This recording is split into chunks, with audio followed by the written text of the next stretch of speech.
Kazipara metro স্টেশনের কাজ মেরামত সম্পন্ন হচ্ছে মাত্র 1 কোটি টাকায়। কিন্তু আওয়ামী লীগ সরকার ক্ষমতায় থাকা অবস্থায় সেতুমন্ত্রী ওবায়দুল কাদের বলেছিলেন, মিরপুর 10 এবং কাজীপাড়া মেট্রো স্টেশন ধ্বংসপ্রাপ্ত, যা মেরামত করতে অনেক সময় প্রয়োজন। 1 বছরেও তা মেরামত করা সম্ভব হবে না। এছাড়াও এসব স্টেশন মেরামত করার জন্য 350 কোটি টাকা প্রয়োজন হতে পারে বলে জানিয়েছিলেন।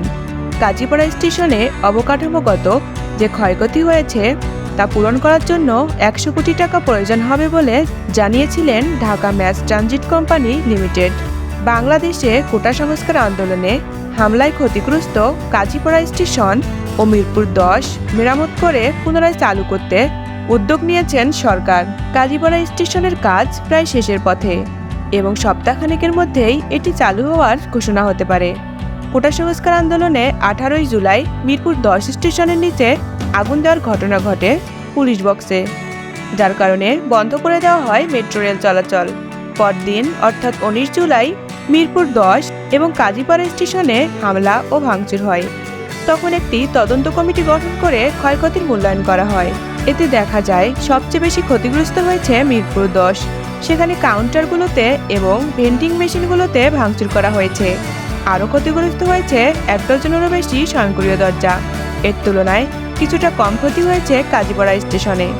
সেখানেও ভেন্ডিং মেশিন, স্বয়ংক্রিয় দরজা এবং কাউন্টারে ভাঙচুর করা হয়েছে।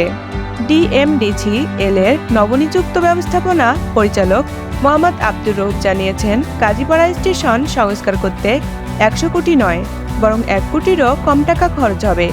মিরপুর 10 স্টেশন সংস্কারের যন্ত্রপাতি আনার জন্য কাজীপাড়া স্টেশন মেরামতের তুলনায় কিছুটা বেশি খরচ হবে, কিন্তু এখনও নির্ধারণ করা হয়নি প্রকৃত খরচ। আব্দুর রউফ আরও বলেছেন, স্থানীয়ভাবে যন্ত্রপাতি সংগ্রহ করে দ্রুত কাজ করছি, এতে খরচ কমেছে। ডিএমডিসিএল এর ব্যবস্থাপনা পরিচালক জানিয়েছেন, কাজীপাড়া স্টেশনের মেরামত কাজ প্রায় শেষের দিকে। তিনি আরও বলেছেন, আমাদের সংস্কার কাজ প্রায় শেষ। এখন যে পরীক্ষা নিরীক্ষা চলছে সেটি 2-1 দিনের মধ্যে শেষ হয়ে যাবে।